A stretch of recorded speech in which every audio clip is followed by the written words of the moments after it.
All right, turning now to that chaotic travel meltdown. Southwest Airlines again slashing thousands of flights today, 25 times more than any other U.S. carrier.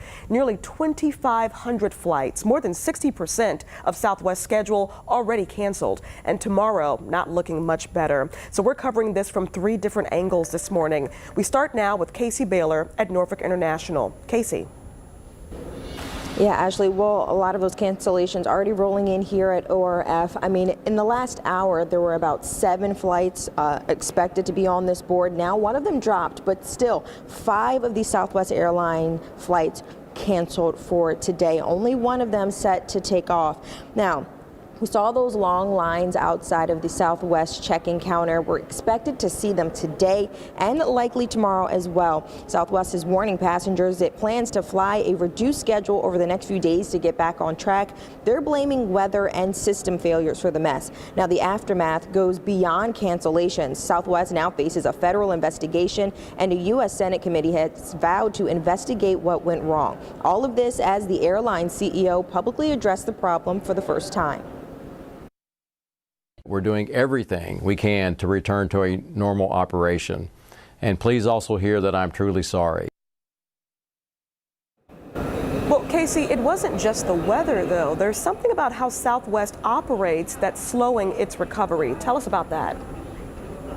Yeah, Ashley, it's just part of the problem. Unlike other major carriers, Southwest operates on a point-to-point system as opposed to a hub and spoke system. Now, point-to-point means a single plane goes from one city and then on to another. So if a crew isn't positioned in the right spot, then that's when we start to see that cascading cancellation effect. Ashley? Yeah, you can start to see how that snowball can easily take place. Casey, thanks for that.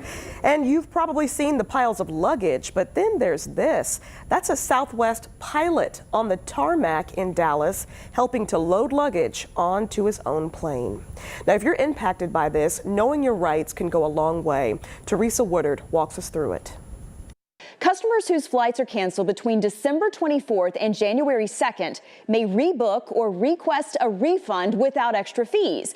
You are also eligible for a refund on your out-of-pocket expenses. Southwest says it will honor reasonable requests for meals, hotels, and new flights on other airlines. Now, if you're having trouble finding the link to submit your request, I posted it on the 13 News Now Daybreakers Facebook page. It's pinned right to the top. Now, this is important. You will need your receipts and your reservation number. Well, turning from the runways now to the roads, Angelique Arentok following the holiday travel blitz. Good morning. Good morning, Ashley. AAA warns drivers that peak holiday travel time today, tomorrow, and Friday will fall from 3 p.m. to 7 p.m. AAA analysts predict about 2.8 million Virginians driving out of town for the year-end holidays. That includes Christmas weekend, along with travel for New Year's Eve and New Year's Day gatherings. With that in mind, experts urge patience on the roadways. They also remind about mindfulness for emergency responders and construction workers, as well as Virginia's hands-free law.